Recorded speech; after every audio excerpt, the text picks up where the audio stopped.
Grabando, ahí dice grabando. Bueno, estamos grabando ya.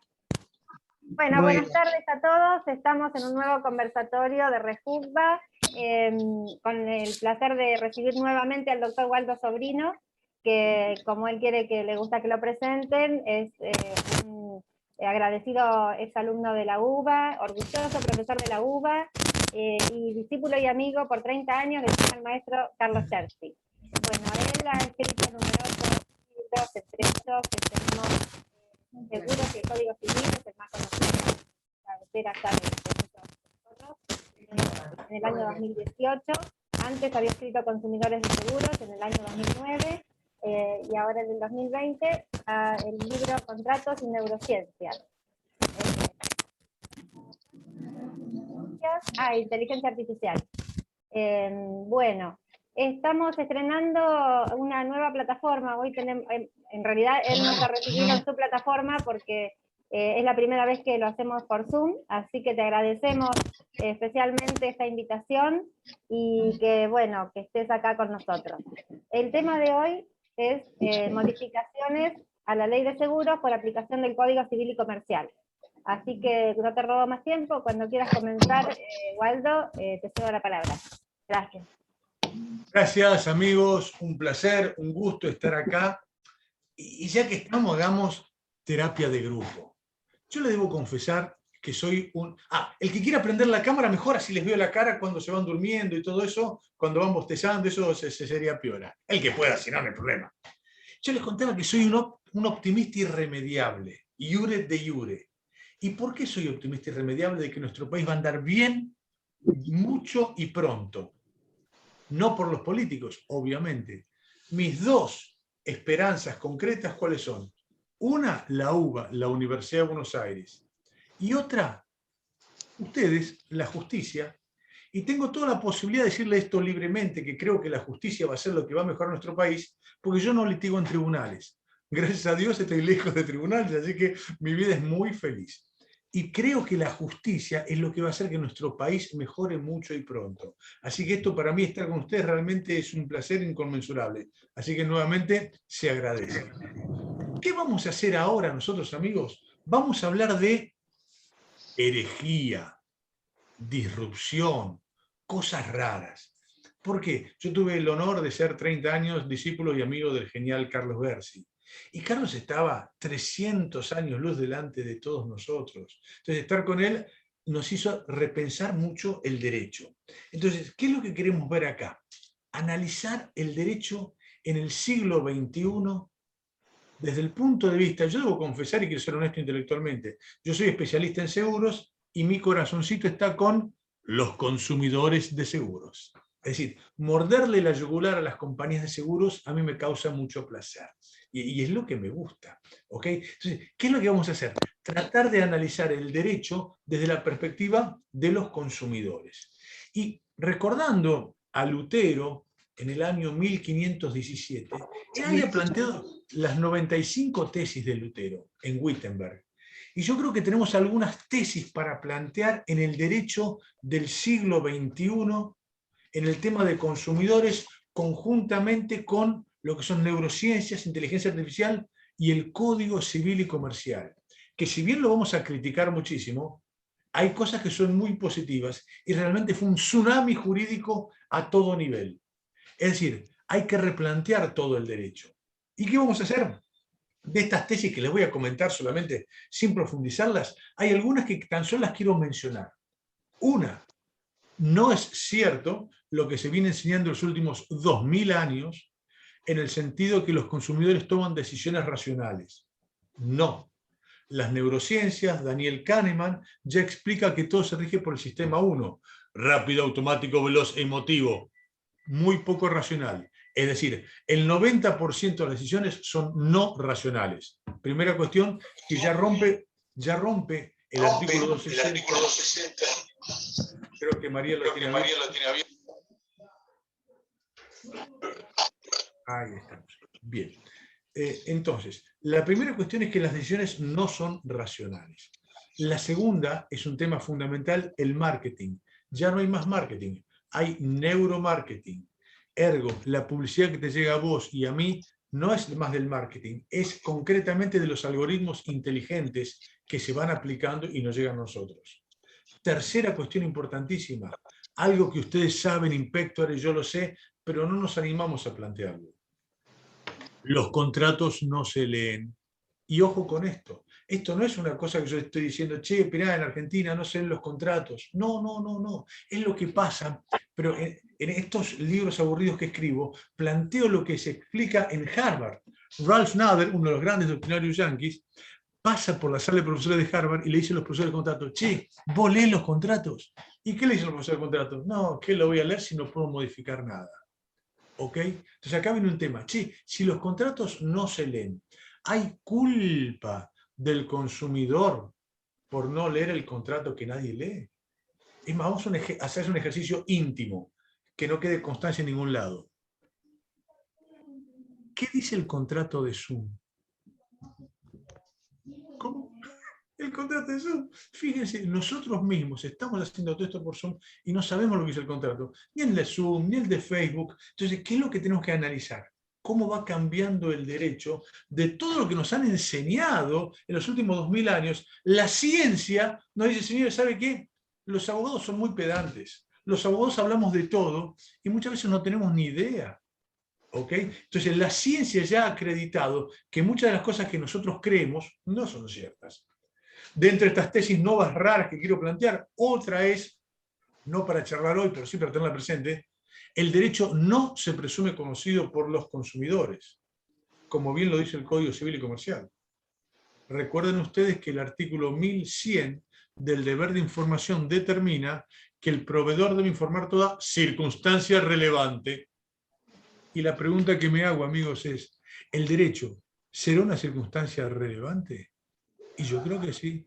Pues bien, las empresas tienen la obligación de acreditar esa circunstancia relevante, es decir, la explicación del derecho, no a ustedes, a tu tía, a tu mamá, a tu hijo, que ellos deben saber seguramente, la ley de seguros, el Código Civil, la ley de tránsito, no lo saben. Pues bien, esto es lo que tenemos que ver para bajar el derecho a la realidad. Y sí, el tema que vamos a hablar hoy. La ley general puede modificar a la ley especial. Cuando esto lo planteo en congresos de seguros, los abogados de compañía de seguros me quieren asesinar.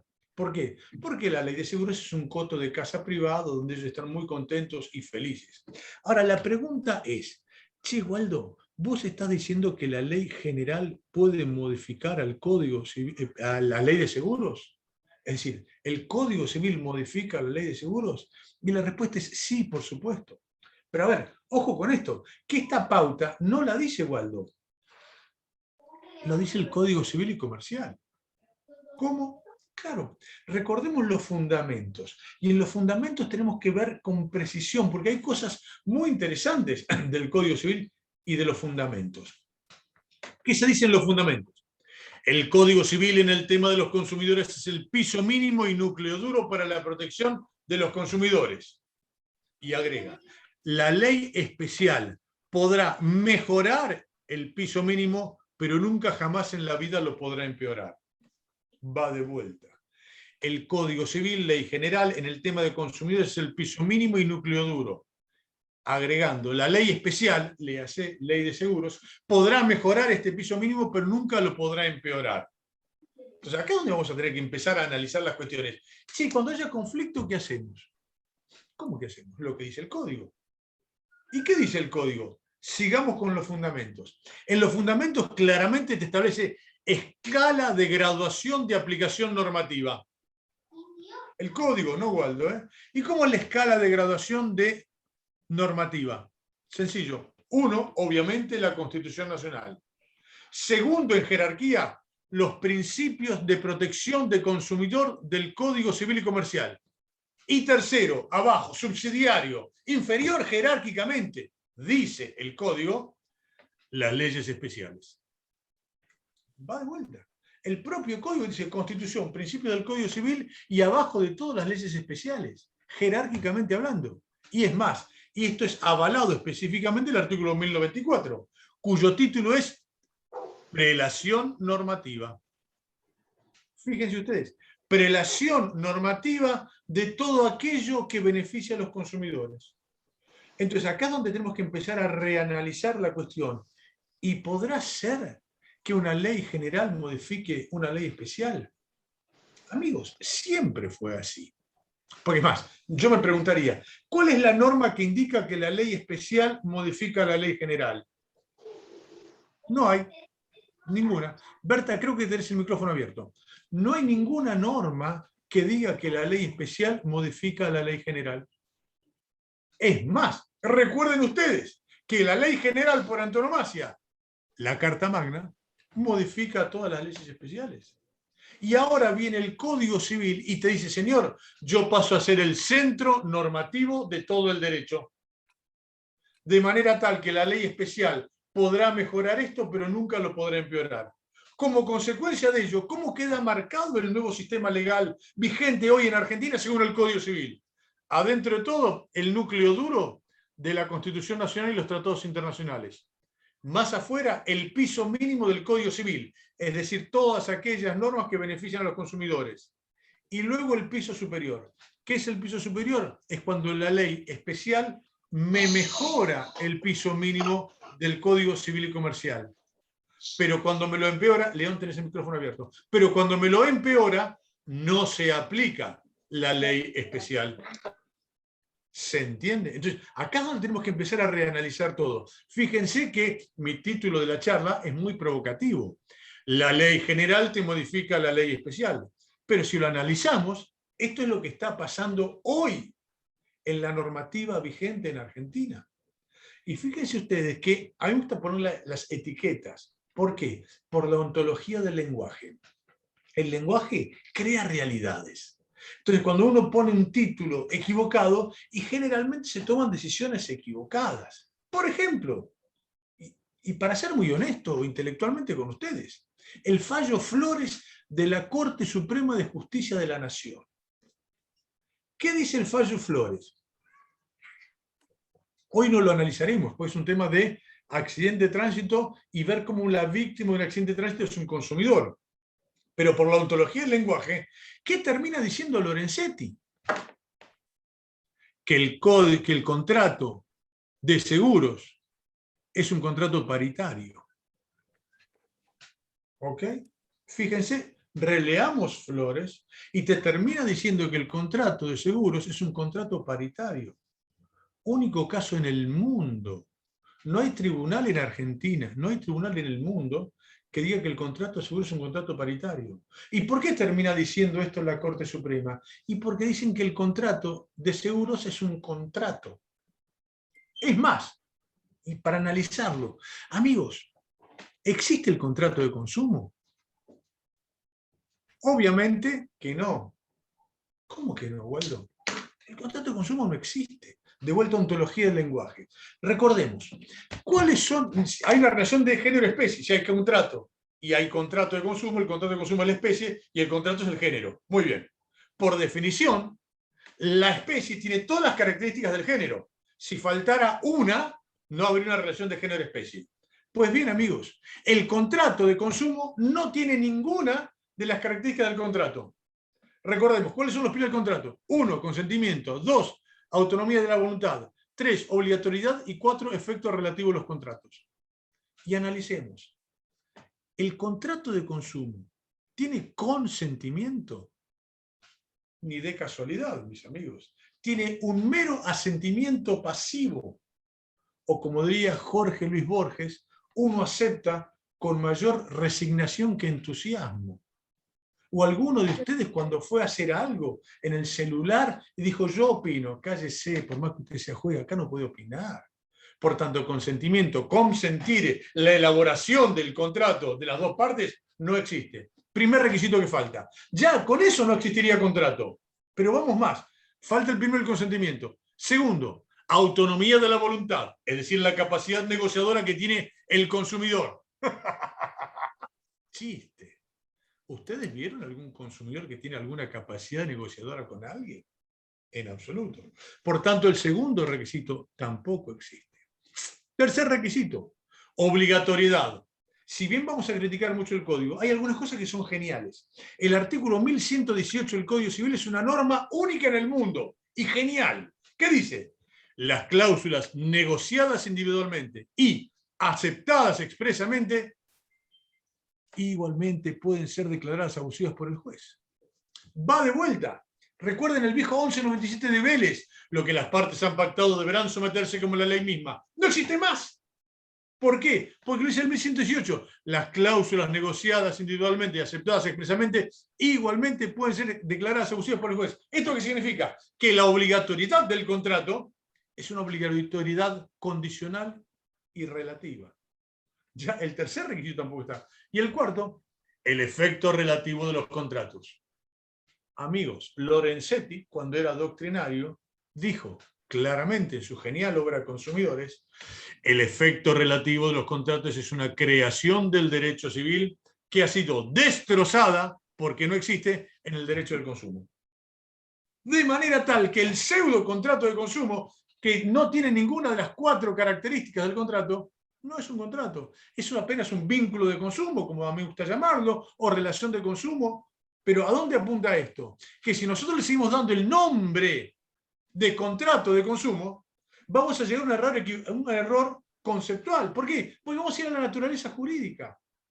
Y acá viene otro de los gravísimos errores del Código Civil. Cuando analizamos el contrato, artículo 957, el Código Civil, ¿qué es? Un homenaje a Nassim Taleb. ¿Recuerdan?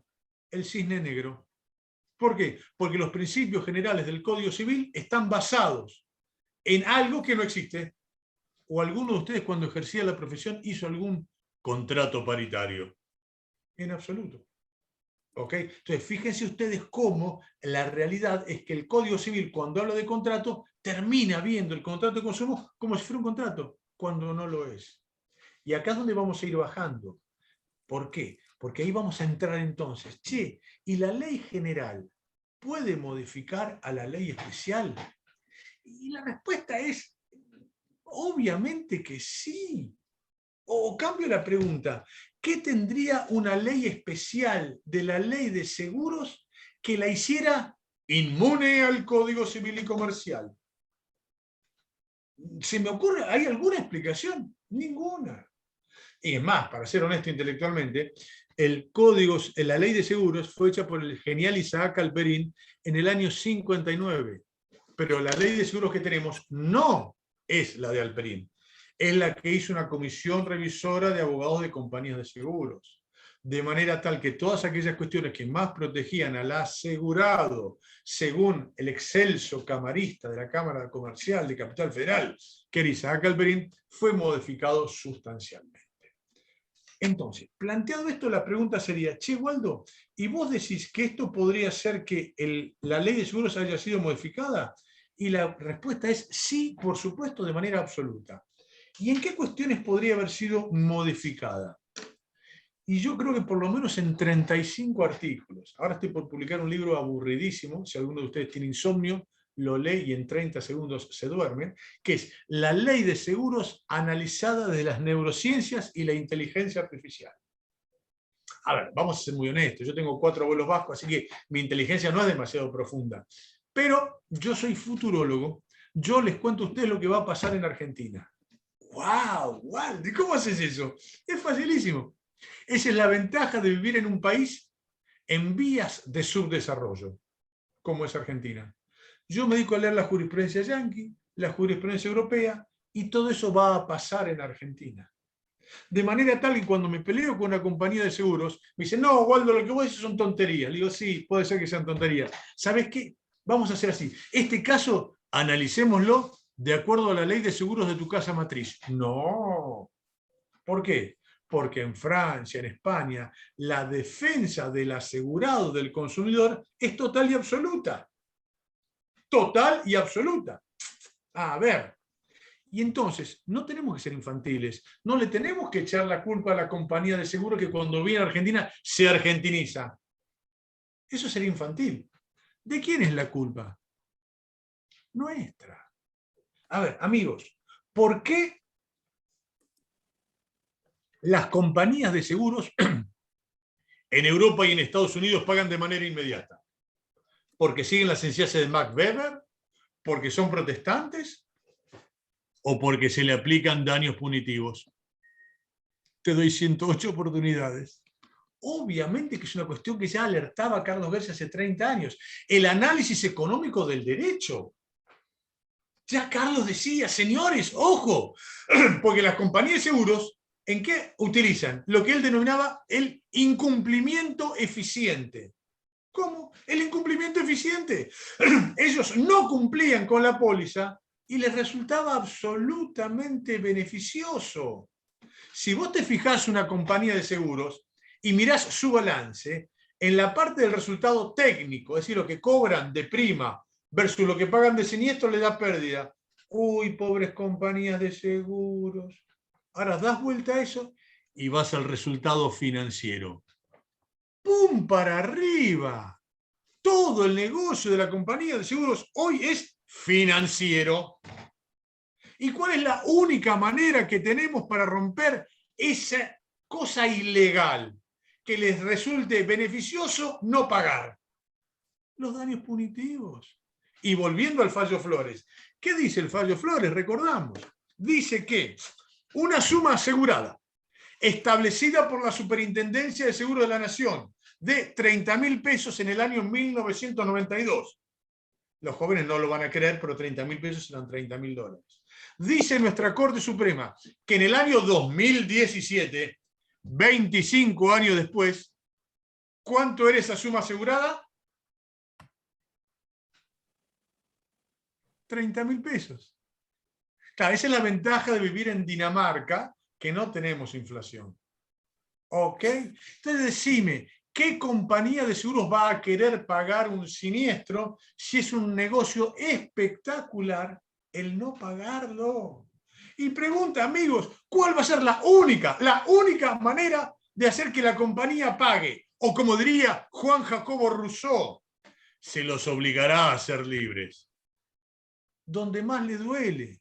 La empresa no tiene corazón, tiene bolsillo. Entonces, ¿cómo es que las compañías de seguros pagan de manera rápida e inmediata en los países desarrollados? Sencillos, daño punitivo. O si no, leamos la ley Badinter de Francia. Una vez vino a Argentina François Chabas, en el año 80 y pico. Y le dice François Chabas, en Francia ya no tenemos más juicios de accidentes de tránsito.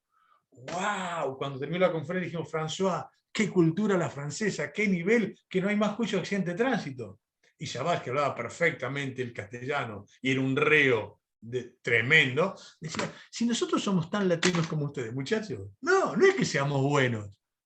Aplicamos la ley del 5 de julio de 1985, la ley Badinter. ¿Qué dice la ley Badinter? Una genialidad. Compañía de seguros, si no pagas en tiempo y forma, te aplico daño punitivo. ¿Qué pasó? No hay más juicios de accidente de tránsito en Francia. Ahora te hago una pregunta. Sí, cuando las compañías de seguros francesas vienen a Argentina, ¿qué pasa? ¿Pagan en tiempo y forma? No sé, ustedes me dirán los expedientes que tienen. ¿Se entiende? Entonces, esto es lo que tenemos que empezar a analizar. ¿Y cómo es entonces que la ley general, Código Civil, nos modifica a la ley de seguros? Muy sencillo. Primera cuestión, artículo 1.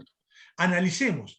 ¿Qué es el asegurado? Y acordate, cuando Alperín hizo la ley, año 59, todavía estaba vigente el código de Dalmacio-Bellef-Starfield de 1871. Por tanto, se entendía de alguna manera que era un contrato paritario.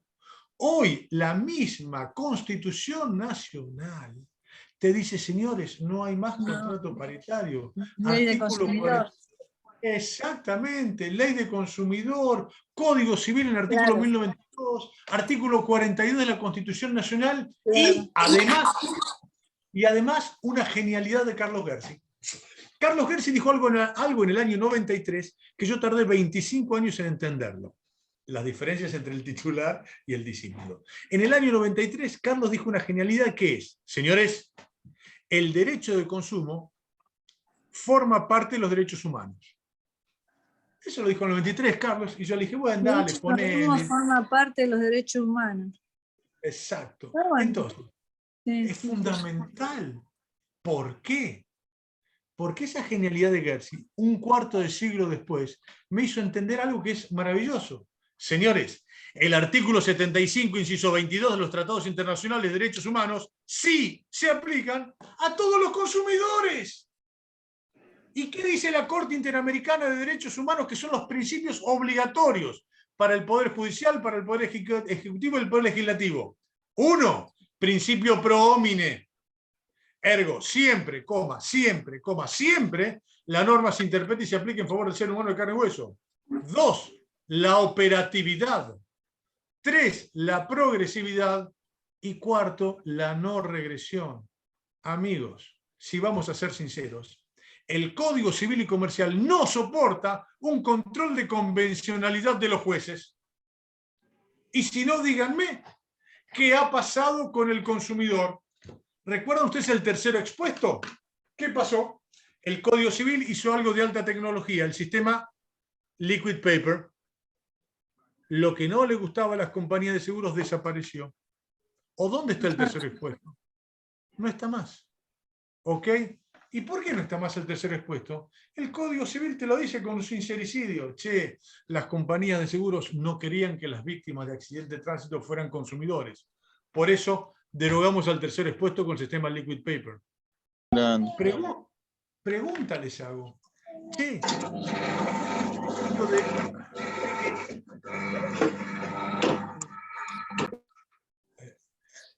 si está vigente el principio de no regresión, es decir, que los derechos de los consumidores es un derecho adquirido de orden público inmodificable, va de vuelta. Los derechos, cuando son del principio de regresión, son derechos adquiridos de orden público inmodificable. Si estaba el tercer expuesto, ¿puede una ley derogarme esto? No. Viola el principio de no regresión. Gracias a Dios, Dios es argentino, de manera tal que los codificadores se equivocaron. ¿Por qué? Porque la víctima de un accidente de tránsito no es un consumidor por ser un tercero expuesto, sino que es un consumidor por ser el beneficiario directo como destinatario final. Artículo 1092. Ergo, ya la jurisprudencia de varios lados de Argentina está determinando que la víctima de un accidente de tránsito es un consumidor. No es el motivo de esta charla, es para hablar en otro momento. Pero fíjense que con la normativa vigente sí lo podemos llegar a decir. Ahora, avancemos un poquito más. ¿Qué podemos llegar a decir entonces de todo esto? Primera cuestión fundamental, el artículo 1, cuando te habla de contrato de consumo, lo tenemos que interpretar como relación de consumo. Claro. Ergo, cuando hay una relación de consumo, tenemos a la compañía de seguros, tenemos al asegurado y tenemos al beneficiario. Va de vuelta. La relación de consumo son los conceptos legales más importantes que tenemos hoy. Ya no se distingue más entre relación contractual y relación extracontractual. No. Desapareció esto, pero no porque lo diga Waldo, porque lo ordena la Constitución Nacional desde el año 93, que en el artículo 42 te estableció la relación de consumo. Y mi pregunta es, che, ¿la Constitución Nacional modificará la ley de seguros? Y yo entendería que sí. ¿Ok?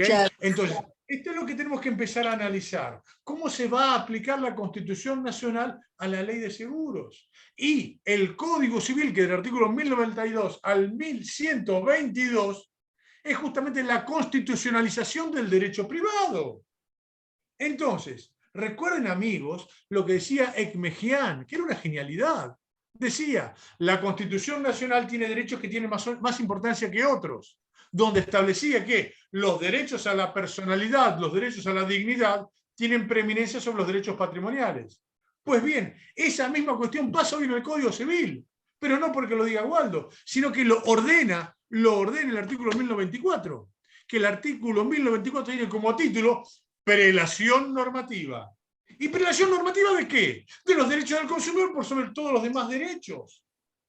Entonces, acá es donde tenemos que empezar a reanalizar que el mismo Código Civil tiene normas de dos niveles. Por eso tampoco vamos a hablar, no es el tema de hoy, pero nosotros planteamos que en el Código Civil no existe la mora automática para los consumidores. No, muchachos, se aplica las obligaciones querables o de recogida. Y esto lo dice muy bien la Cámara de Apelaciones de Mar del Plata, que siguiendo un poco lo que planteamos en los libros, las obligaciones querables o de recogida son aquellas donde la mora no es automática, sino que el acreedor tiene que ir a recoger el dinero al domicilio del deudor. ¿Y eso de dónde surge? Del artículo 873 y 874, que contradicen el 886. El 886 es mora automática. ¿Pero qué dice el 873? Lugar de pago. ¿Cuál es el lugar de pago? Aquel que las partes hayan convenido libremente. Perdón, en un contrato de consumo, de adhesión, ¿se pacta algo libremente? No. Entonces, ¿qué dice el artículo 874? Cuando no se pacta el lugar de pago es el domicilio del deudor. Ergo, es una obligación querable o de recogida. Fallo horrendo de la Cámara de Mar del Plata, una maravilla, establece estas pautas que realmente son interesantísimas. Avancemos un poquito más. Entonces ya tenemos el artículo 1 analizado no como un contrato, sino como una relación de consumo. El artículo 4 que tenemos del Código Civil habla de la propuesta de la compañía de seguros. Y acá, mis amigos, si bien yo critico muchísimo a la Corte, acaban de dictar un fallo espectacular, que es el fallo Tuero Caso contra la Tollar. El fallo Tuero Caso contra la Tollar de septiembre del 2020. ¿Cómo es el caso? Es una genialidad, es buenísimo. ¿Qué pasó? Una empresa le dice al productor de seguro, che, tengo que hacer un seguro. Muy bien, de responsabilidad civil. ¿Qué le dice el productor? Despreocupate, hermano, te hago un certificado de cobertura donde vos ya tenés el seguro y el seguro es por monto ilimitado. Manda la propuesta a la compañía de seguros, la compañía de seguros no dice nada. Se produce el siniestro. ¿Y qué dice la Corte Suprema? ¿Sabe qué? Lo que ha dicho el productor de seguros obliga a la compañía de seguros. Pero la compañía de seguros no dijo que aceptaba la propuesta, no importa. Pero la compañía de seguros no emitió la póliza, no importa. Pero la compañía de seguros no hace seguros por suma ilimitada, no importa, dijo la Corte Suprema de Justicia de la Nación. De manera tal que hoy sí tenemos seguros por suma ilimitada. Es más, el propio Alperín decía, señores, los seguros pueden ser por suma ilimitada, no hay ninguna duda. Es más, en la otra charla, recuerden lo que hablamos de la actualización de la suma asegurada, por favor. Siempre la justicia argentina actualizó la suma asegurada. Siempre. Fallo Ox de la Corte Suprema, la Superintendencia de Seguros de la Nación obligaba. Toda la doctrina está de acuerdo en eso, hasta que pareció Cavallo, dijo el 1 a 1, como es 1 a 1 no se actualiza más. Pero me parece que hoy está 160 a 1. ¿Habrá cambiado algo en Argentina? ¿Podremos utilizar la jurisprudencia de la Corte Suprema que te habla de inconstitucionalidad sobreviniente? Es decir, lo que en su momento fue constitucional, que después se convierte en inconstitucional. Por supuesto que sí. Por supuesto que sí. Por eso la actualización de la suma asegurada se está haciendo en todos los tribunales, salvo por la Corte Suprema. Pero como los jueces no juraron defender a la Corte Suprema, sino defender a la Constitución, no hay ningún problema para determinar la actualización de la suma asegurada. ¿Ok? Entonces, vos fíjate, la propuesta que se hace a la compañía de seguros, aunque no la acepte, en el fallo La Tollar, ya la Corte Suprema ha dicho que obliga a la compañía de seguros. ¿Qué otro temita tenemos interesante? El artículo 12 de la Ley de Seguros. El artículo 12 de la Ley de Seguros es la legalización de la estafa legal. ¿Perdón? El artículo 12 de la Ley de Seguros es la legalización de la estafa legal. Waldo, ¿no estarás exagerando? Carlos se me ríe. Vamos a ver, Carlos, si estoy delirando mucho o no. ¿Qué dice el artículo 12? Si vos vas a una compañía de seguros y hablas con el presidente de la compañía de seguros, le decís, quiero esto, esto y esto. Viene el presidente, te da un abrazo, un beso, te firma ante escribano público ante 8 videos. ¿Vos qué pensás? Que te van a dar lo que pactaste. ¿Qué dice el artículo 12 de la Ley de Seguros? Puede fallar. ¿Cómo puede fallar? Claro, ¿qué dice el artículo 12 de la Ley de Seguros? La compañía de seguros puede de manera secreta y unilateral modificar absolutamente todo lo convenido sin necesidad de advertírselo expresamente al asegurado. No, Walter, no puede decir eso. Por supuesto que lo dice. Por supuesto que lo dice. Entonces la compañía de seguros te puede modificar todo lo acordado y lo único que tiene que hacer es ponértelo por escrito dentro de los 37 kilos de póliza. De manera tal que si vos dentro de los 30 días no te diste cuenta de eso, surprise, queda modificada la póliza de seguros de manera unilateral de acuerdo a lo establecido por la compañía de seguros. Este es uno de los tantos artículos modificados al proyecto de Alperín. Alperín decía, mira, hay veces que por una cuestión de reaseguro, la compañía de seguros se ve en la obligación de modificar algo. Por tanto, si lo tiene que modificar, en la primera página tiene que decir, sería, ojo, alerta asegurado, me viene la obligación de modificar esto. Página 1. Si vos no decís nada, queda aceptado. Pero ¿qué dijo la comisión revisora de abogados de compañía de seguros? Si lo ponemos en la primera página, ¿qué va a pasar? El asegurado se va a dar cuenta. Por tanto, te lo esconden dentro de los 37 kilos de póliza. La pregunta es, ¿ese artículo 12, a la luz de la buena fe del Código Civil, artículo 9 y concordantes, le dará validez a este artículo 12 o habrá sido modificado de manera total y absoluta? ¿Me explico? Entonces, por más que eso esté en la ley de seguros, evidentemente eso ha sido modificado. Otro artículo modificado, el artículo 16 de la ley de seguros, referido a prórroga de jurisdicción. ¿Qué es la prórroga de jurisdicción? Una estafa. Pero esto no lo dice Waldo Sobrino, yo no soy nadie, no. Esto lo decía Isaac Alperín.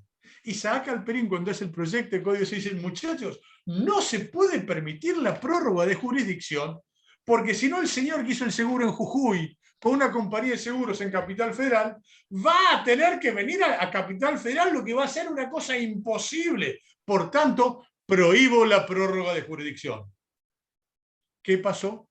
Vino la comisión revisora de compañías de seguros y dijo, no seamos tan extremos, permitamos la prórroga de jurisdicción de manera equilibrada. ¿Y cómo es la prórroga de jurisdicción de manera equilibrada? Se puede prorrogar la jurisdicción, pero no se puede prorrogar fuera del país. ¡Qué bueno! Es decir, tu seguro no puede tener prórroga de jurisdicción a Namibia. Excelente. Pero sí puede tener a cualquier lado. Yo estoy esperando que ahora alguna compañía ponga su casa matriz en la Antártida y vas a tener que ir a litigar allá. ¿Ok? Y la pregunta es, ¿eso es una estafa? Sí, por supuesto, mis amigos, porque tu tía que vive en Jujuy, tu tía que vive en San Juan, para litigar tiene que venir a Capital Federal en la mayoría de los casos. Y la pregunta es, ¿tendría algún agravio la compañía de seguros de litigar en Jujuy y en San Juan? No, ninguno. Si ellos por los temas de responsabilidad civil tienen abogados en todos lados. ¿Para qué hacen eso? Justamente para que se te convierta en imposible, fácticamente, la posibilidad de litigar. ¿Y qué pasó? Este artículo 16 ha sido modificado por el Código Civil y Comercial. Yo creo que los codificadores ni se dieron cuenta, pero sí. ¿Y dónde está modificado esto? Artículo 1109. ¿Qué dice el artículo 1109? Fundamentalmente apunta a los contratos hechos en línea, a través de Internet, etc. ¿Pero qué dice? Y fíjate esto, qué importante, y cada uno mírelo en sí mismo. Dice, los contratos que se celebran fuera del establecimiento comercial tienen prohibida la prórroga de jurisdicción. Y si llegara a figurar, esa prórroga de jurisdicción es nula de nulidad absoluta. Pregunta, amigos, ¿alguno de ustedes cuando hizo un seguro de su casa, de su auto, de lo que sea, fue al establecimiento comercial, es decir, fue a la casa matriz de la compañía de seguros? La respuesta es no. El 99% no. Pues bien, ahí tenemos la solución a nuestro problema. El 1109 determina concretamente que el contrato celebrado fuera del establecimiento comercial tiene nula la prórroga de jurisdicción. Pues bien, por definición, la mayoría de los contratos de seguros son celebrados fuera del establecimiento, casa matriz de la compañía de seguros. Por tanto, la prórroga de jurisdicción, aunque te lo permite el artículo 16 de la ley de seguros, te lo prohíbe el 1109. Y acá va de vuelta el concepto filosófico. Señores, si la ley general, Código Civil, modifica la ley especial, hoy son nulas de nulidad absoluta todas las prórrogas de jurisdicción que se hagan en las pólizas de seguros. aunque esté aprobado por la Superintendencia de Seguros de la Nación, que no me aporta nada, y además tenés el artículo 989, que por más que esté aprobado por el organismo de control, el juez, por supuesto, puede determinar la nulidad o la abusividad de cualquier cláusula. Y acaba el tema. El Código Civil, artículo 1109, te modifica el artículo 16 de la Ley de Seguros. Fíjense qué tema interesante. Avancemos un poquito más. El productor de seguros, artículo 53 de la Ley de Seguros, es el representante de la compañía de seguros. Y a ver, mis amigos, las únicas personas en el mundo que dicen que no son las compañías de seguros. Ahora, yo les hago una pregunta. ¿Qué hace el productor de seguros? Vende seguros. ¿De quién? De la compañía. Al productor de seguros alguien le paga una comisión. ¿Quién le paga la comisión? La compañía de seguros. Al productor de seguros le ponen unos objetivos que si lo cumplen, lo mandan gratis a Europa de viaje. ¿Quién lo paga? La compañía de seguros. Amigos, ¿formará el productor de seguros parte de la cadena de comercialización del artículo 40 de la Ley de Defensa del Consumidor? Sin ninguna duda. Si tiene trompa de elefante, oreja de elefante y cola de elefante, es un elefante, no es un perro. Pues bien, el productor de seguros forma parte de la cadena de comercialización de la compañía de seguros. No hay ninguna duda al respecto. Pero el 53 dice otra cosa. ¿Y qué me importa? De vuelta, la pregunta sería, che, la relación de consumo prevista en el artículo 42 de la Constitución Nacional, ¿modificará el artículo 53 de la Ley de Seguros? Sin ninguna duda que sí. Y esto que nosotros venimos planteando, de vuelta, ha sido ratificado en el fallo este maravilloso de Tuero Caso. Este fallo que les hablaba de la Corte Suprema de septiembre de 2020, justamente dice eso. ¿Por qué? ¿Qué dice la Corte? Señor, el productor de seguros elabora un certificado de cobertura que no fue aceptado por la compañía de seguros. Lo hizo el productor de seguros. Y a pesar de eso, la compañía de seguros fue obligada a pagar ese siniestro, incluso con una suma asegurada ilimitada, porque el certificado de cobertura decía que era ilimitado. Amigos, eso no es que la Corte Suprema te determina la representatividad del productor de seguros respecto a la compañía de seguros. No solo eso, si avanzamos un poquito más, vamos a ver, hay un fallo muy interesante, creo que es el fallo Maggio, que determina que, atento que el productor de seguros forma parte de la comercialización de los seguros y forma parte de esa cadena del artículo 40 de la Ley de Defensa del Consumidor, estableció algo que es un Big Bang legal. Estableció que el productor de seguros es responsable de las indemnizaciones que tiene que pagar la compañía de seguros. ¡Epa, Waldo! Para tanto. ¿El productor va a tener que ser responsable de lo que dice la compañía, del no pago de la compañía de seguros? Te cambio el ejemplo. Vos fuiste y compraste una Coca-Cola en el kiosquito y la Coca-Cola venía intoxicada y vos tenés un daño tremendo. Pregunta, el kiosquero que cobró 3 pesos por la Coca-Cola, ¿será responsable del daño que vos sufriste a la salud? Sí, por supuesto. Pues bien, si eso es así, si el kiosquero que gana 3 pesos va a responder del valor vida de la persona que compró la Coca-Cola, ¿no corresponde también que el productor de seguros sea responsable de los incumplimientos de la compañía de seguros? Lo tiro para que lo analicemos, porque el artículo 40 está vigente hasta que salga la próxima Ley de Defensa del Consumidor, que no lo tiene. Apurémonos ahora que todavía está vigente. Pero ¿se entiende el concepto? Entonces, analicen ustedes cómo esto puede ser realmente muy interesante. Avancemos un poquito más. Hace un tiempo se nos ocurrió inventar algunos principios legales delirantes. Uno es el que hablábamos antes de no hay... ¿Recuerdan el 499 el artículo de Vélez-Arfield? Cuando tenía el 429 de Vélez, ¿qué decía? Una maravilla, no hay obligación sin causa. ¿Y qué hicimos nosotros? Esto. Lo pusimos pata para arriba. E inventamos un principio nuevo y es no hay desobligación sin causa. ¿Cómo? La empresa no puede desobligarse, es decir, no puede no cumplir con su prestación frente al consumidor si no tiene una causa, si no tiene un fundamento, si no ha sufrido un perjuicio sustancial. Porque la pregunta es, amigos, ¿por qué dejaría de pagar una compañía de seguros si hay algo que no le ha causado perjuicio? Y acá vas a ver el artículo 46 y 47. El artículo 46 determina: el asegurado tiene 3 días para hacer la denuncia del siniestro. 3 días hábiles o corridos. Corridos. Así que avisarle a tu tía que no tenga un siniestro, que ande un fin de semana largo, porque va a llegar tarde. Ahora la pregunta es, che, ¿y qué pasa si tu tía hace la denuncia el día 10 o el día 30? La compañía te rechaza el siniestro por denuncia extemporánea. Pero perdón, compañía, ¿usted ha sufrido algún perjuicio? No importa eso. Usted ha violado la ley, dura lex, sed lex. Claro, y yo les conté que yo soy futurólogo. Yo veo lo que pasa en la jurisprudencia de otros países y en la normativa de otros países. Veamos, no Finlandia, España e Italia, como nosotros. Países complicados. ¿Qué dice la ley de seguros de España y de Italia? En España, por ejemplo, el asegurado tiene 7 días para hacer la denuncia del siniestro. Si en lugar de hacerlo dentro de los 7 días, la hace el día 8.544, igualmente deberá pagar el siniestro como si la denuncia hubiera sido hecha en tiempo oportuno. Y ustedes van a decir, pero entonces, ¿para qué me pusiste los 7 días?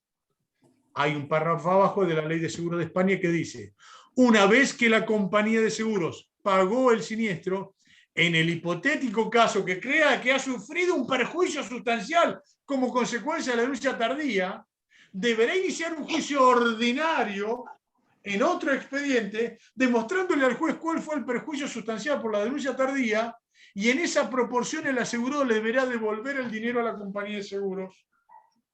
¿Se entiende? Yo le puse solamente la etiqueta. No hay desobligación sin causa. Y esto es lo que está pasando justamente en los países desarrollados. Pero ¿qué pasa? Cuando las compañías de seguros italianas, españolas, vienen a Argentina, ¿qué hacen? Se divierten con nosotros. Pero hoy tenemos la normativa justamente para cambiar todo eso. Y les aclaro, no hay perjuicio económico para la compañía de seguros, porque esta compañía de seguros española que no me quiere pagar acá, el reaseguro lo tiene en su casa matriz en España, que tiene las pautas de la ley española. Por tanto,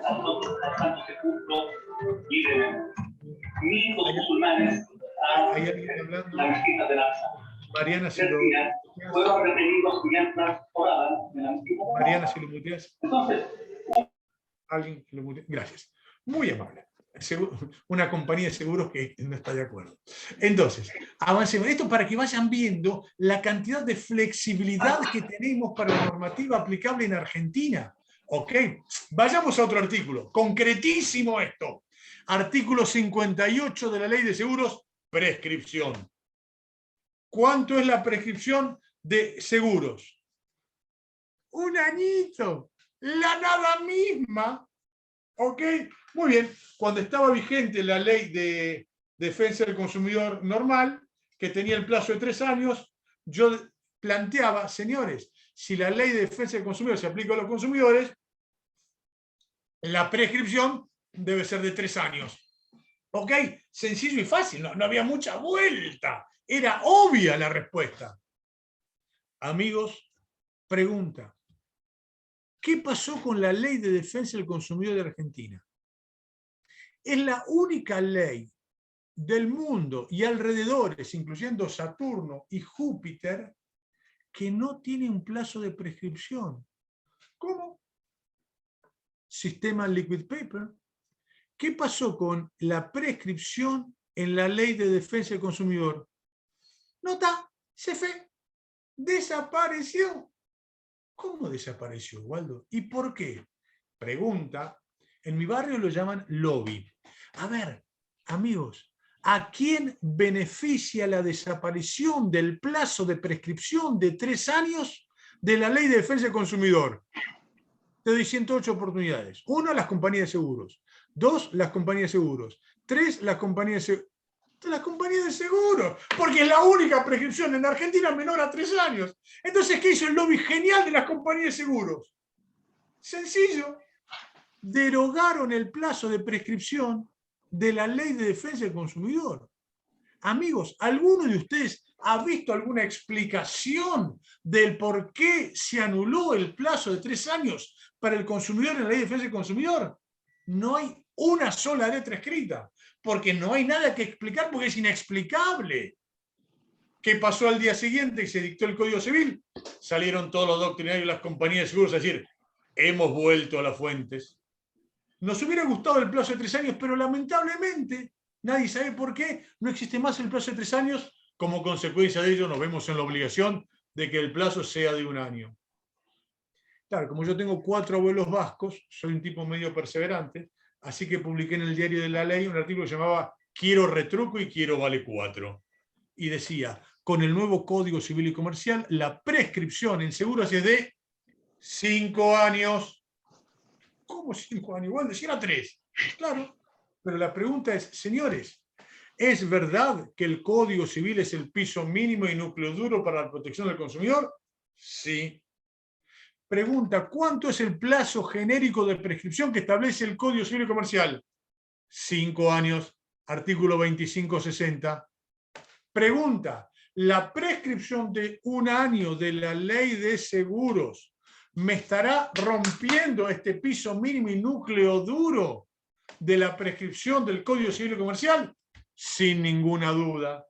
¿Qué sucedió, amigos? Ya comenzaron a dictarse sentencias en la provincia de Buenos Aires, el fallo Vega de la Cámara de Mercedes, que es espectacular la Cámara de Mar del Plata, la Cámara de Apelaciones en lo Comercial, Sala F, fallo Sidner, también estableció 5 años, y también la Corte Suprema de Justicia de Mendoza, esa querida Corte Suprema que todavía sigue con la impronta de nuestra amada Kemelmacher de Carlucci, que siguen haciendo cosas progresistas, han determinado que la prescripción en seguros, aunque la ley de seguros diga que es de 1 año, ellos determinaron que la prescripción es de 5 años. Amigos, pregunta, ¿esto qué significa entonces? Claramente, la ley general, léase Código Civil y Comercial, modifica la ley especial, sin ninguna duda. Pero reitero, recordemos que esto lo ordena el Código Civil y Comercial en los fundamentos y en el artículo 1094, de manera tal que el artículo 58 de la Ley de Seguros ha quedado modificada de manera que el consumidor tiene 5 años para reclamarle a la compañía de seguros y el plazo de 1 año queda vigente para cuando la compañía de seguros quiera reclamarle al asegurado. Pero a ver, yo quisiera comprarme unos anteojos para cambiar el paradigma que se llama el artículo 42.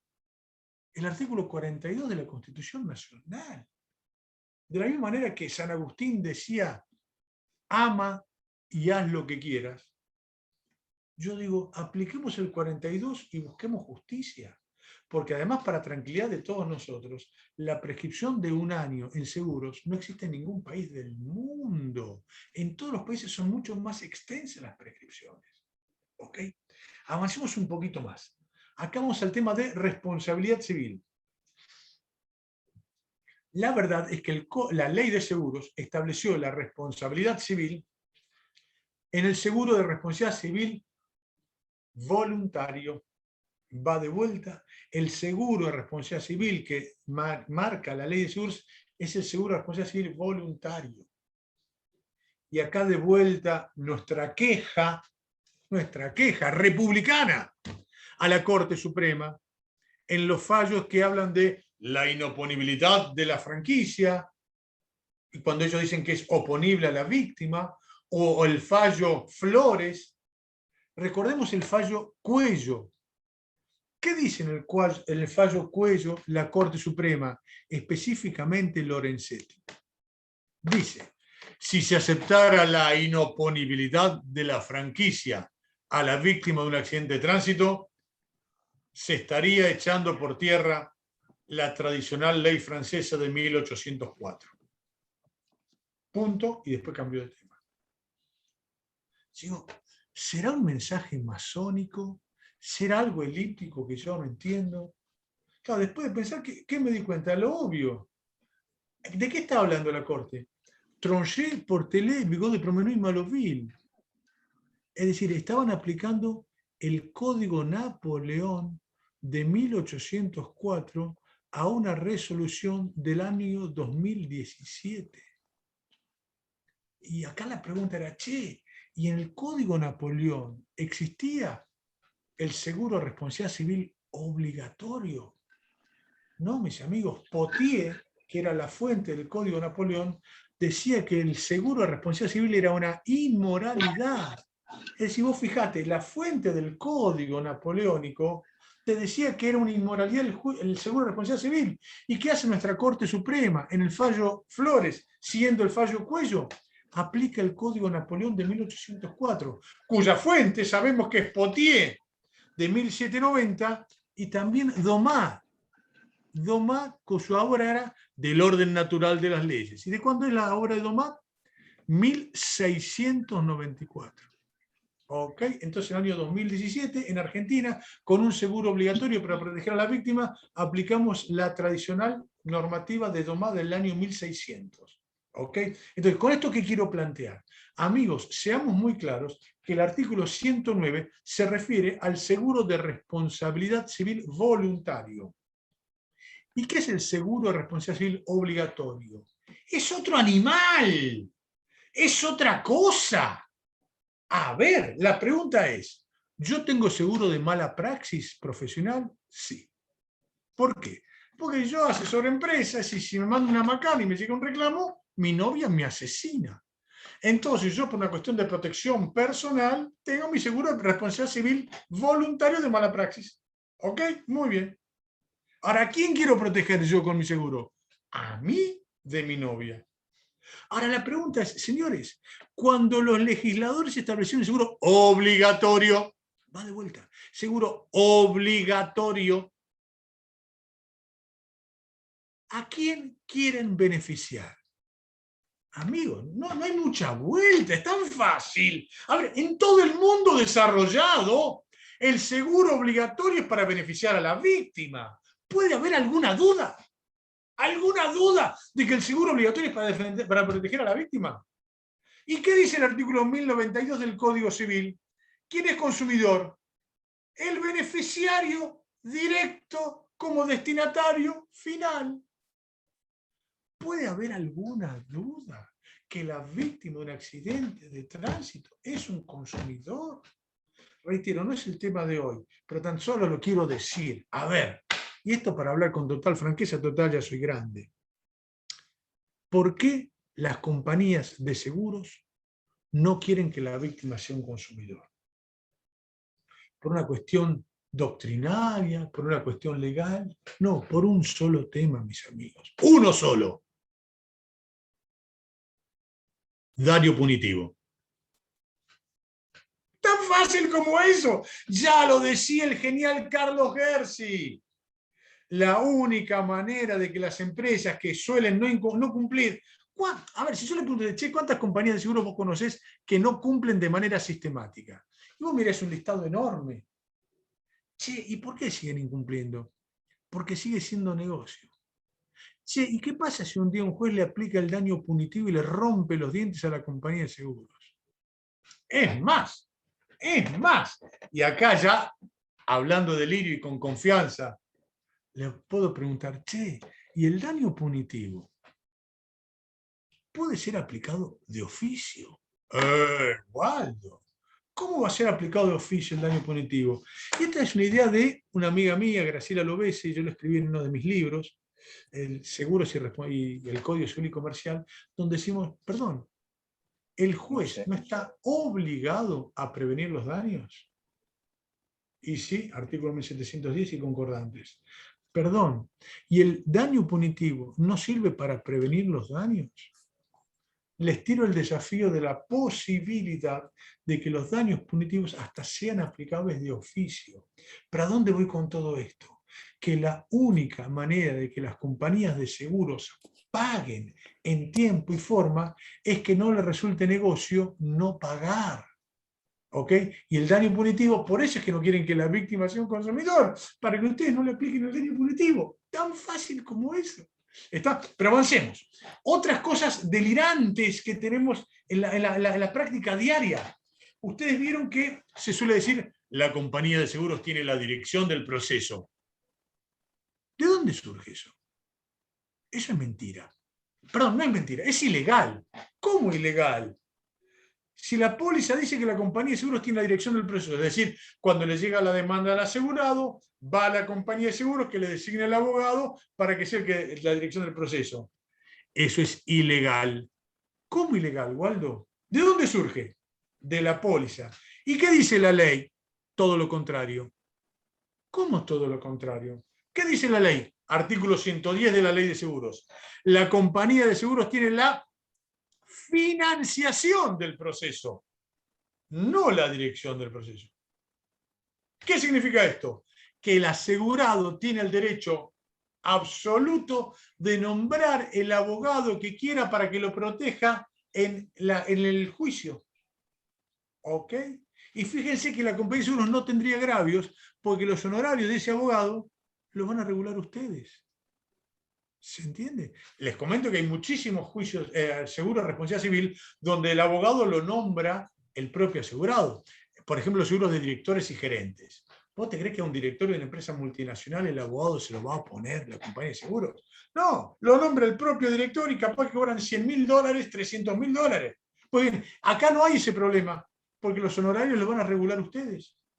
Y entonces, primera cuestión, la dirección del proceso no la tiene la compañía de seguros, porque eso surge de la póliza. Ahora la pregunta es, che, la cláusula de una póliza escrita por un oscuro burócrata, acá me hablan de la fórmula de Irigoyen Testa, sí, esto es maravilloso, Ramiro, por un oscuro burócrata de la Superintendencia de Seguros de la Nación, ¿le puede quitar derechos al asegurado que la ley de seguros no le quita? No, jamás en la vida. Pues bien, esta resolución administrativa le quita derechos al asegurado que la ley de seguros le ha dado. ¿Es ilegal? Absolutamente ilegal.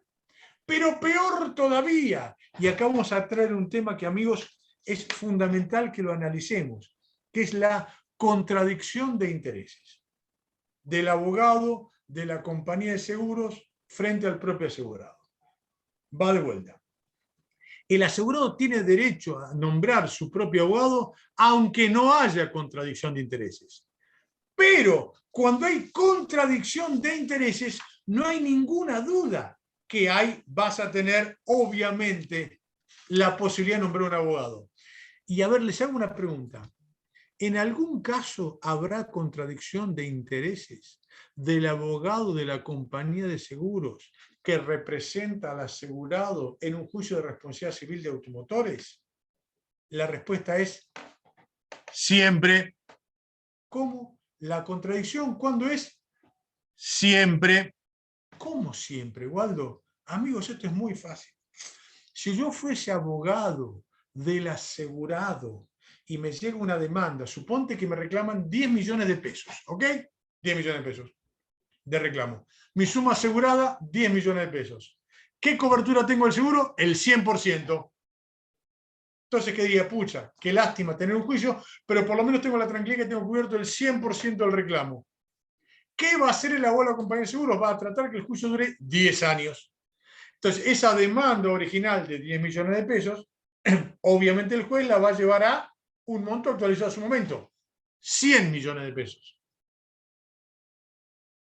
Y ahora mi pregunta es, che, el asegurado que en su momento tenía el 100% de la cobertura, porque la demanda eran 10 millones y la suma asegurada era 10 millones, cuando la sentencia salga por 100 millones, la compañía de seguros honrará su obligación y pagará el 100%, es decir, 100 millones, o va a decir, pido gancho, yo te pago 10 millones y ni una moneda más.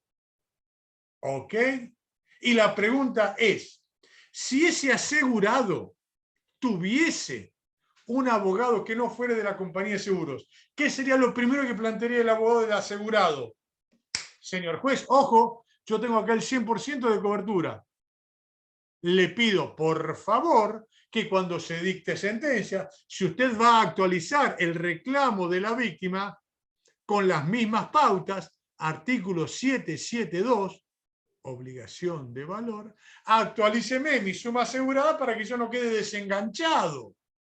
Pregunta, ustedes que tienen mucha experiencia, ¿conocen un solo caso donde el abogado de la compañía de seguros haya pedido la actualización de la suma asegurada para beneficiar al asegurado? No existe. No existe. Y acá es donde tenemos que empezar a llevar justicia a la gente de carne y hueso, amigos. Acá tenemos que tener escrito en letras de oro Santa Coloma. ¿Recuerdan el fallo Santa Coloma de la Corte Suprema? ¿Qué era? La familia Santa Coloma viajaba en tren a Mar del Plata, choca el tren y mueren 2 de sus hijas, otra queda seriamente herida.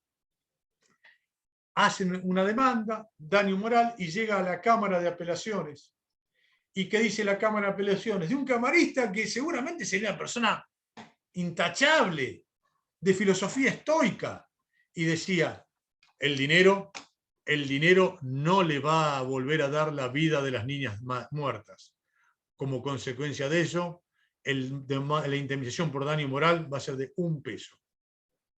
¿Qué pasó? Llega a la Corte Suprema, y nuestra Corte Suprema, año 86, utilizando al principal doctrinario norteamericano, de apellido bien norteamericano, Benjamín Cardoso, ¿qué dijo? Justicia es lo que el común de la gente entiende como justo. Y la pregunta es, y por eso hay a veces una diferencia entre los ciudadanos y los hombres de derecho. Che, si a mí me llega una demanda y yo tengo cubierto el 100% y el juicio tarda 10 años por circunstancias X, y cuando llega la sentencia es de 100 millones y la compañía de seguros dice yo te voy a pagar el 10% por la suma asegurada, mi pregunta es, amigos, ¿entenderemos que eso avala el concepto de justicia que tiene el común de nuestros ciudadanos? Es más, y acá viene el tema fundamental de lo que me gusta de Morelo cuando dice que los jueces no son fugitivos de la realidad. ¿Qué ha pasado? Aquí muchos jueces de oficio han determinado que al existir contradicción de intereses y estar violando el abogado el código deontológico de abogados, estableció en la sentencia lo siguiente: todo aquello que el abogado de la compañía de seguros que tiene contradicción de intereses entre un patrón, la compañía, y otro poderdante, el asegurado, todo aquello que diga el abogado que beneficia al asegurado será tomado en cuenta. Pero, todo aquello que el abogado que tiene contradicción de intereses diga que perjudica al asegurado es nulo de nulidad absoluta, planteado de oficio por los jueces. ¿Ok? Entonces, Suprema Corte de la Provincia de Buenos Aires, fallo Puga del 2020. Entonces, ¿qué hicieron? Mandaron de oficio, por un lado, el Colegio de Abogados para que sancionen al abogado. Segundo, bajaron línea a los jueces para que analicen si hay contradicción de intereses. Y tercero, lo más importante, dijo, ¿sabe qué? Como todo lo que dice el abogado en que perjudica al asegurado es nulo el tope de suma asegurada. Como consecuencia de ello, condenaron a la compañía de seguros a pagar la indemnización sin tope de suma asegurada. Ahí es donde estamos llegando a la justicia. Si no, ¿cómo hacemos nosotros para explicarle el tema al asegurado? Mira, al principio tenías cobertura, pero después, por arte de birlibirloque, desapareció tu cobertura. Pero mi abogado no dijo nada. Y sé qué casualidad, justo tu abogado era el abogado de la contra. Amigos, recordemos un fallo de la década del 80, el fallo Gesle Grave de la Corte Suprema. ¿Y qué decía la Corte Suprema en el fallo que le grave? Muchachos, mucho cuidado. En todo juicio de responsabilidad civil hay dos juicios en uno. ¿Cómo? Dos acciones en una. Una, la de la víctima contra el asegurado. Pero paralelamente hay otro juicio. ¿Cuál? El del asegurado contra la compañía de seguros para que pague. Por eso era que el genial Nicolás Barbato, una bellísima persona, especialista en seguros, hablaba que en todo juicio de responsabilidad civil hay uno que tiene el derecho a la indemnización, la víctima, pero hay otro que tiene el derecho a la indemnidad, el asegurado. Por eso es que hay dos juicios en uno.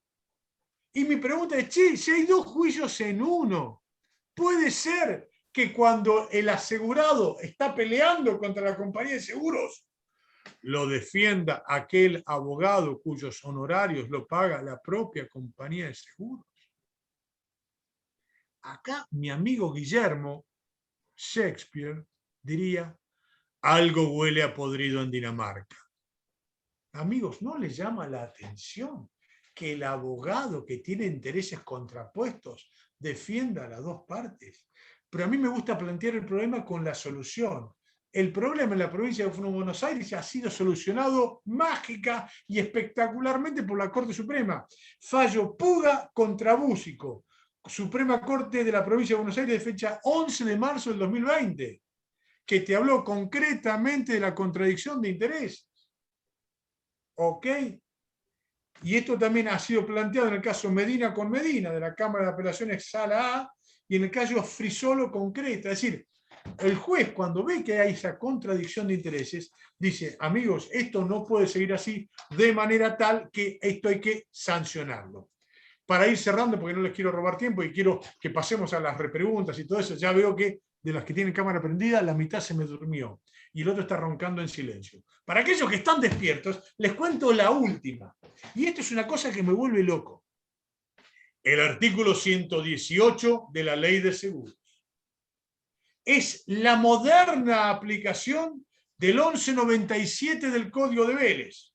Es un castro jurídico y una ciudadela legal para la defensa de la compañía de seguros. ¿Qué dice? La compañía de seguros pagará en la medida del seguro. ¡Wow! Y con esas palabras mágicas, las compañías de seguros dicen, atrás Satanás, no pretendas tú que yo actualice la suma asegurada. Amigos, esto ya lo hablamos en la otra charla y no lo vamos a repetir, pero aclaremos el tema, por favor. Siempre, siempre, siempre, la jurisprudencia argentina actualizó la suma asegurada. Década del 80, fallo Ox de la Corte Suprema de Justicia. Lo ordenaba la Superintendencia de Seguros de la Nación. Absolutamente el 100% de los doctrinarios de Argentina, López Saavedra, Stiglitz, Barbato, todo lo que vos quieran, decía, por supuesto que la suma asegurada debe actualizarse. Y la pregunta es, ¿y por qué no la actualizamos ahora? Por el fallo Flores. ¿De verdad que vamos a seguir las nefastas pautas del fallo Flores, que no tienen ningún fundamento legal actualizado? ¿Y qué dice el Código Civil? ¿Qué dice la Constitución Nacional? ¿Podrá soportar un control de constitucionalidad la no actualización de la suma asegurada a la luz del artículo 42 de la Constitución Nacional que ordena la equidad y la dignidad del consumidor? Amigos, me parece que la respuesta es bastante sencilla. Y para cerrar, la última. Otro verso de las compañías de seguros. La víctima de un accidente de tránsito no tiene una acción directa contra la compañía de seguros. No. ¿Qué pretende usted de mí? Diría Isabel Sarli. Primero usted tiene que demandar al asegurado y después llegar a la compañía de seguros. ¿Por qué? Sí, ¿por qué? ¿Quiere que te diga la respuesta? Sencilla. Es una manera de chicanearte el expediente. Porque si la compañía de seguros tiene la suerte que el tipo que atropelló a la víctima, el asegurado, tenía 8 hijos, vivía en Jujuy y se le ocurrió morirse en el accidente de tránsito, la víctima va a tener que hacer cosas tremendamente formales para poder notificar al asegurado, para poder llegar a la compañía de seguros. Y a ver, amigos, de vuelta, ¿por qué? O te cambio la pregunta. ¿Cómo pasa en los países desarrollados? ¿Hay algún país en el mundo, donde la víctima tenga que demandar al asegurado para llegar a la compañía de seguros? Ninguno. ¿Cómo? Ninguno. Está bien, yo entiendo que puede ser que Argentina marque la senda y nosotros tengamos una cuestión perfecta en los seguros y todas las víctimas estén contentas. ¿O no? Che, ¿no suena raro que seamos el único país del mundo donde tengas que notificar al asegurado? Y la pregunta íntima es, che, ¿y para qué es necesario demandar al asegurado? Una sola explicación.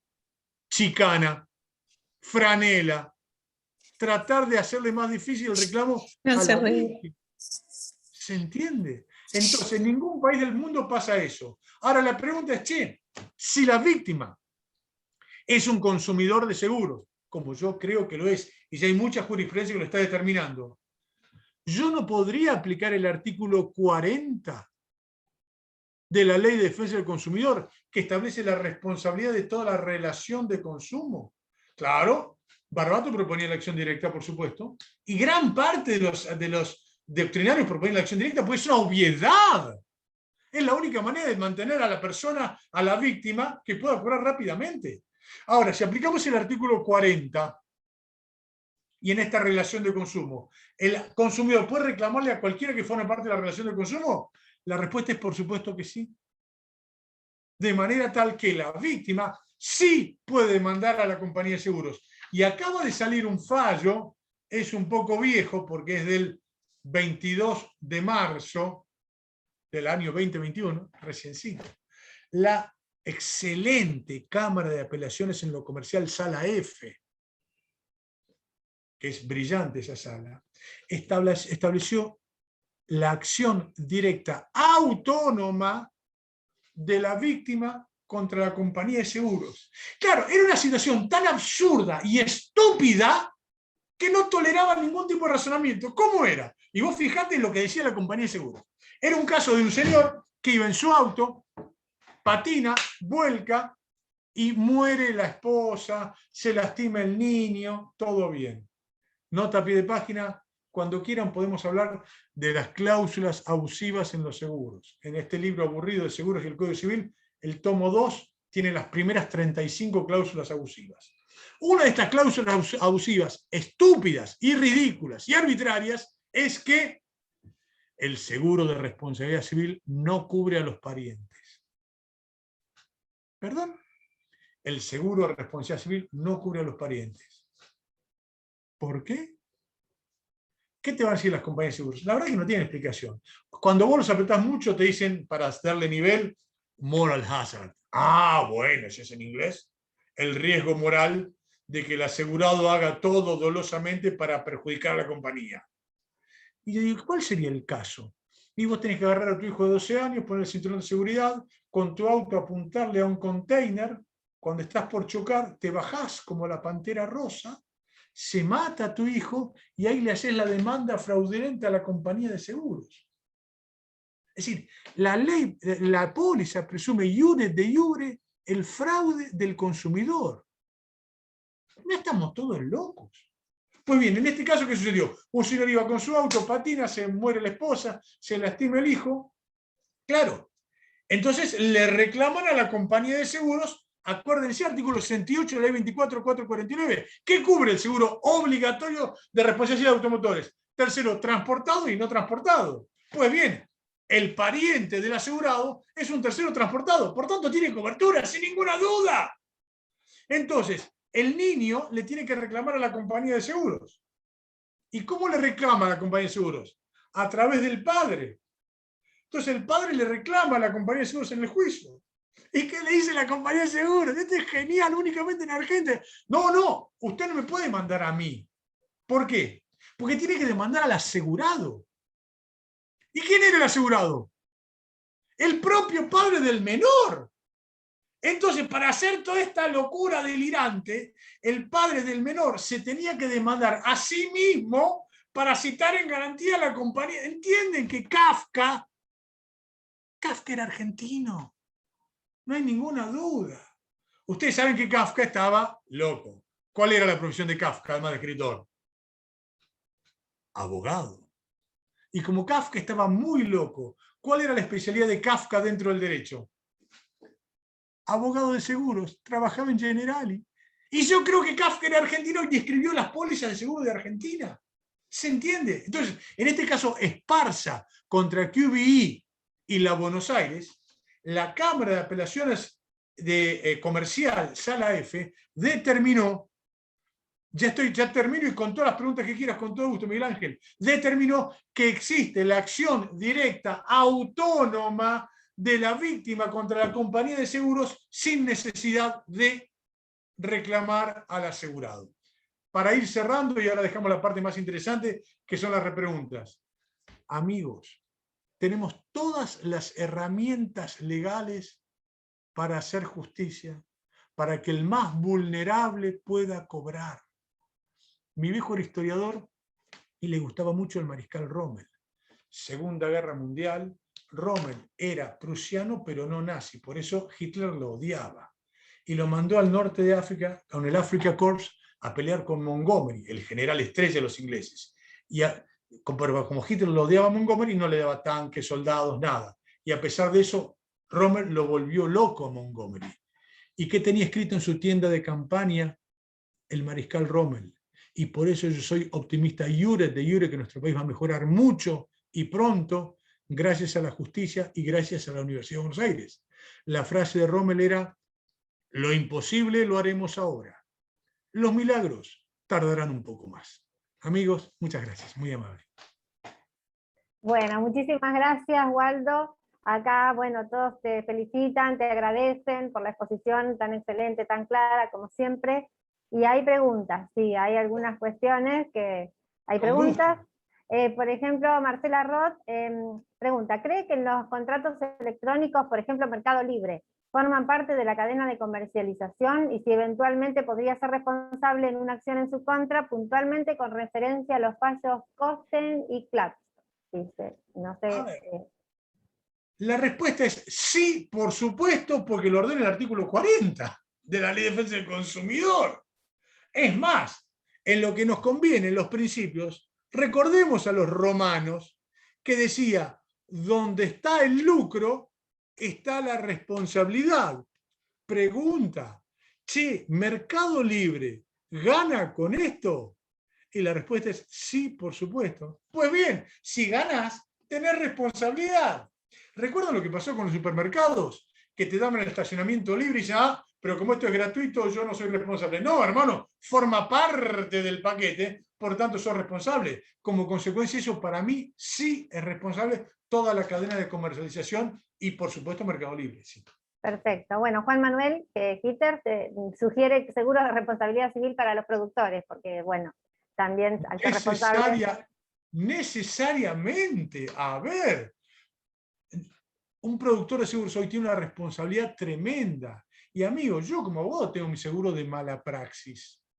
¿Por qué no la va a tener el productor? Es más, creo que era Federación Patronal, obliga a sus productores a tener un seguro de mala praxis de productores de seguros contratados con ellos mismos. ¡Genial! Se protegen y le venden un seguro. ¡Unos fenómenos! ¡Son brillantes! Pero claro, bueno, que tiene seguro de mala praxis. ¿Sí? Silvina Cairo dice el tema del daño punitivo y su aplicación de oficios que está destinado a la víctima, que tal vez pudiera ser dirigido a una ONG, por ejemplo, pero la ley no lo dice. Pero a mí no me parece mal que esté destinado a la víctima, porque en realidad la víctima tiene un aliciente como para denunciar también, ¿no? Pero es cierto que sería mejor que fuera una ONG. ¿Vos qué pensás de esto, Waldo? Te cuento, yo soy un señor, se habrán dado cuenta, soy un señor BGP, viejo, gordo y pelado. Ya tengo muchos años. Yo en el año 97 ya escribía de los daños punitivos. Y el último tema, yo sabía que Silvina me iba a preguntar esto. Entonces el artículo que publiqué en el año 97 decía, Mire, como yo sé que va a ser medio duro el tema de que se determine el daño punitivo, propongo lo siguiente. En aquel momento, el 50%, siguiendo lo que dice Mariana, iría para la víctima y el otro 50% para una ONG. Lo que no haría era lo que decía el Código Civil y Comercial de la Nación, que era vaciar de contenido el daño punitivo. ¿Por qué? Porque el Código Civil y Comercial tenía la definición de daño punitivo que parecía hecha por Flaubert, porque era perfecto. Pero la última frase que te decía, el juez determinará quién será quien cobrará el daño punitivo. Pregunta, colegas, ¿quién va a pedir daño punitivo que te complejiza todo el expediente si no sabe si lo va a cobrar o no? Entonces, mi propuesta siempre fue la mitad para la víctima y la mitad para una ONG. Pero a ver, para ser muy claro, el daño punitivo es la madre de todas las batallas. No hay alternativa. Y es más, che, y el tope de la defensa del consumidor es de 5 millones. No jodamos. Eso fue establecido en el año 2007. ¿Vamos a seguir aplicando eso? ¿Ok? Entonces, utilicemos la normativa de la lógica. Todo aquello que es irrazonable no es derecho. Por tanto, la no actualización de los daños punitivos, por ejemplo, no tiene sentido. ¿Ok? Por tanto, sí, para mí los daños punitivos se vienen así, y por ahí alguien decía, una maravilla, amigos, la UNS, que es la Universidad Nacional del Sur, ahí tienen los tipos, los cráneos más grandes del mundo de Argentina en análisis económico del derecho. 1, Hugo Asiarri; 2, Pamela Tolosa; 3, Matías Irigoyen Testa. Por si les interesa, www.uns, Martín Irigoyen Testa, que es un pibe jovencísimo, genial, ¿no? Brillante, ha hecho una fórmula matemática para el cálculo de los daños punitivos. Entonces, cuando te dicen, no, pero que el juez no me fundamenta los daños punitivos, acá tenés fórmula Irigoyen Testa, te fundamento la aplicación de los daños punitivos. Si no te gusta, criticala, se le va a decir al que lo tenga que pagar, pero vas a tener un fundamento concreto de unas mentes más preclaras que tiene Argentina, como es Matías Irigoyen Testa. Sí. Sí, claro, era el comentario del doctor Tabossi. Justamente decía que ya no son tan exorbitantes porque, bueno, está la fórmula que con las variables que introduce hace que sea más objetiva y no tan, bueno, como también como pasa con el tema de la indemnización de la víctima, ¿no? Y acá Ramiro nos explica, bueno, la fórmula. A mí me excede, no sé, me parece que a veces nos faltan variables porque es difícil, no tenemos estadísticas, cómo sacamos la cantidad de juicios en que fue condenada la compañía, se nos complica un poco esa parte, la búsqueda de las variables. Sí, pero yo te cuento, las variables las conseguimos fácilmente. Pues fíjate, ¿cómo hacen los jueces cuando quieren actualizar la suma asegurada? Utilizan distintas maneras, todas razonables. Algunos jueces dicen, a ver, cuando se inició el juicio la suma asegurada era de 120.000 pesos. Muy bien. Antes de dictar sentencia, mandan oficio a la superintendencia. Dígame, ¿cuánto es la suma asegurada hoy? No sé, 9 millones. Pues bien, si cuando se inició el juicio usted creía, organismo de control, que la suma tenía que ser de 120.000 pesos y hoy dice que 9 millones, pues bien, ¿cuánto va a tener que pagar la compañía de seguros? 9 millones. Alternativa 1. Alternativa 2. Algunos jueces dicen, che, ¿cuánto le costó al asegurado hacer el juicio? 10 pesos. Muy bien. ¿Cuánto le costaría hoy hacer el juicio a ese asegurado? 100 pesos. Ah, la prima aumentó 10 veces. Pues bien, te aumento la suma asegurada 10 veces. Es decir, hay millones de alternativas. Otro, artículo 772. Pregunta, ¿no sería un fundamento espectacular aplicar una obligación de valor para la suma asegurada? ¿Mayor fundamento legal que eso? No, señores. Bueno, creo que justamente este es el fundamento del fallo Fernández con Transporte, de la Sala 3 de Mar del Plata, que sacó la actualización. Era sobre el tema del recurso, del depósito, pero ahí toca todos los temas, porque dice, bueno, vamos a tener que cambiar el paradigma, ya no más fallo Buffon, y ya tenemos que mirar para el lado de la víctima, porque es lo que se viene, el artículo 68, bueno, y entre esas cosas, habla también de la necesidad de actualizar la suma asegurada en Martínez Conboy, bueno, lo que hablaste la otra vez. También, bueno, eso es lo que dice la doctora Berta Furrer, que hay que ver los intereses y la actualización de los montos, y también Mercedes. Después acá había otra pregunta. Miguel Ángel López dice, bueno, excelente exposición, te felicita. Lo molesta en una consulta. En miras de los conflictos suscitados por los intereses contrapuestos entre el letrado de la compañía y asegurado, lo que hablabas recién, ¿no podría crearse la figura de un veedor técnico que brinde dictamen previo a que el magistrado lo haga, o que el magistrado lo haga de oficio, algo así como el antiguo tutor ad litem, en materia de derecho de familia, que intervenía en caso de conflictos entre intereses entre el representante legal y el menor? El abogado del niño. Acá sería el abogado del asegurado. Claro, pero sería tan fácil y tan sencillo y tan transparente que el propio asegurado nombre a su propio abogado. Claro. Porque, reitero, el artículo 110 de la Ley de Seguros establece que la compañía de seguros tiene que pagar los honorarios, es decir, tiene la financiación del proceso, no la dirección del proceso. La dirección del proceso salió de una cláusula escrita por un oscuro burócrata de la Superintendencia de Seguros de la Nación, lábil, maleable, accesible al lobby de las compañías de seguros. ¿Se entiende? Ese es el gran tema.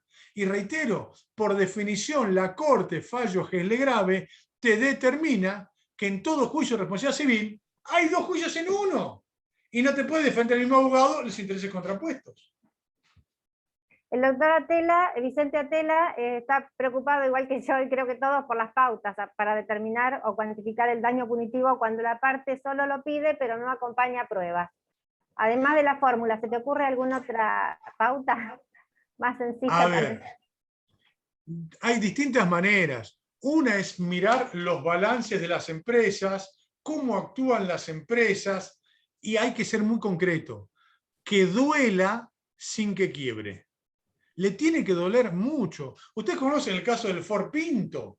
A ver, cuando Ford hizo el Ford Pinto, sabía que iba a explotar.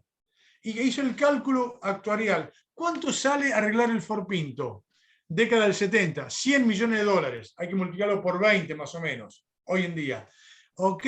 ¿Y cuánto? Perdón, eso sale las indemnizaciones, 100 millones de dólares. ¿Y cuánto sale arreglar el Ford Pinto? 120 millones de dólares.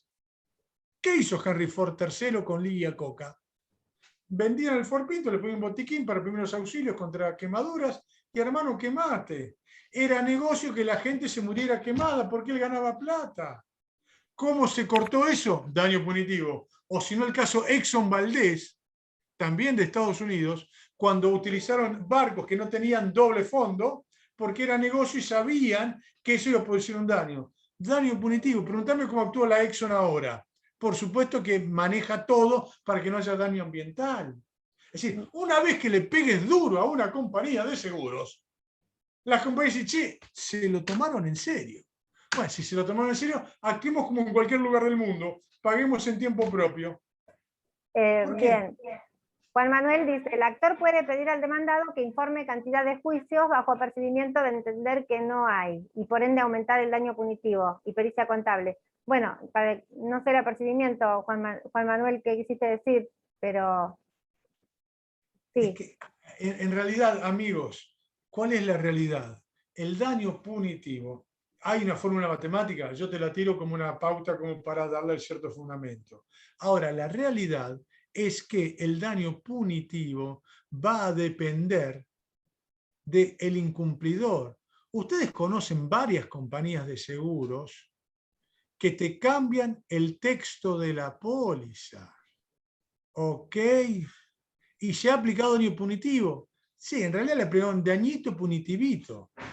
Che, si ese tipo actúa con dolo, va de vuelta, actúa con dolo, ¿qué tenemos que hacer? Hermano, que te duela tanto que nunca más se te ocurra volver a hacer eso. A ver, las compañías de seguros que no son serias se rigen por el principio SPP. ¿Qué significa SPP en latín? Si pasa, pasa. Entonces, estafan a todo el mundo y alguno levantará la banderita y sí, vamos a aplicarle a esto. Y el resto no. ¿Quiénes son aquellos que pueden hacer que esto no vuelva a repetirse? Los jueces. Acá dice, perdón, Juan Manuel aclara, por la fórmula aumenta el daño punitivo cuando menos juicios haya. Me parece que es al revés, cuanto más juicios hay, más daño. Depende de muchas variables, la fórmula, si hay muchos que son damnificados, si hay pocos, pero ¿sabes qué? No es necesario que seamos Einstein para marcar el daño punitivo. Yo me acuerdo Sentido común, ¿no? Waldo, sentido común también. Cuando iba a la facultad, el mundo era en blanco y negro, yo tenía un profesor de procesal que él decía, cuando no había daño punitivo, pero él era juez, cuando tomaba las audiencias, lo llamaba al secretario, le decía, señor secretario, venga a tomar la audiencia. Y cuando venía el abogado de compañía de seguros, decía mi profesor hace 50 años, le preguntaba al abogado de la compañía de seguros, dígame, señor abogado de compañía de seguros, ¿usted tiene algún ofrecimiento para hacer? Y viste que todos dicen, no, yo no sé de qué se trata, yo no tengo ninguna oferta. Señor secretario, anote, el abogado de la compañía de seguros no tiene ofrecimiento. Cuando dictaba la sentencia decía, como no tenía ofrecimiento, te rompo los dientes. Porque amigos, recordemos que el daño punitivo, en mi criterio, estaba vigente incluso en el Código de Vélez. ¿Cómo? Claro, 1078. ¿Te acordás cómo era el daño moral? El daño moral tiene una parte resarcitoria. Pero si vos lees a Zavala de González, la camarista cordobesa, ella decía, yo debo confesar que nunca me animé a decirlo, pero yo aplicaba el daño punitivo con el Código de Vélez. ¿Cómo? A través del daño moral. ¿Por qué? Porque yo miraba la primera parte del daño moral y la parte resarcitoria. Y después ahí miraba a la víctima, pero después miraba al dañador. Y si el dañador era un tipo que había hecho una tontería, bueno, qué sé yo. Pero si ese dañador era un violador que había tenido varias cuestiones peligrosas y complicadas, el daño moral te lo aumentaba por 40. Amigos, ¿qué es eso si no daño moral? Y la pregunta es, ¿tienen los jueces herramientas para decir eso? La respuesta es, por supuesto que sí. ¿Cómo? Por supuesto que sí. Si ya te lo hacía Zavala de González, cuando era camarista cordobesa con el Código de Vélez. La pregunta es, che, ¿no tenemos hoy nosotros esas herramientas? Y la respuesta es por supuesto que sí. Es más, el daño moral lo tenemos del año 2007, el daño punitivo del año 2007. 2007. Y si vos sumás todo el daño punitivo que se dio en Argentina, es un dañito punitivito que a nadie le duele nada. Y una vez que cuando yo sea grande, voy a ser juez. Y atrás en mi despacho voy a poner daño punitivo. Y cuando venga la compañía de seguros y no pague, al primero le voy a poner un daño punitivo así, al segundo así, y al tercero no va a haber más juicios en mi juzgado, porque saben que si van al juzgado del loco Waldo Sobrino, el daño punitivo nos va a romper los dientes. Entonces, cuando llegue la demanda sorteada a mi juzgado, el abogado va a llamar al director de la ley y dice, che, macho, no nos conviene porque está en el de Waldo Sobrino que te aplica daño punitivo. ¿Qué va a pasar? Mágicamente no va a haber más casos de accidentes de tránsito en mi expediente. Es más, hoy no es para hablar de inteligencia artificial, pero sí. Ah, te quedaste congelada, Soledad. Creo que Soledad nos está llamando a la realidad por la hora. Ah, bueno. Cuando sea. Sí, nos pasamos bastante de lo que solemos. Bueno, han quedado varias preguntas. Tenemos que hacer otra charla sobre daño punitivo. Pido perdón, discúlpame. No, está bien, acá me están ladrando los perros, lo que quiere decir que también quieren ya. Bueno, muchas gracias. Gracias por todo y te convocamos para cuando quieras para la próxima. A disposición, bueno, amigos, para mí es un placer, gracias. Con todo gusto, para colaborar ustedes en lo que necesiten, así que muchísimas gracias, a disposición de ustedes. Gracias, muy amable. Gracias. Hasta luego, buenas tardes. Interesantísimo, realmente, muchas gracias. Gracias, muy amable, un gusto. Chao Vicente, chao Raquel, gracias. Chao. Hasta luego. Silvina, gracias. Jorge, gracias muy amable. A todos. Gracias, nos vemos. Chao chicos, gracias.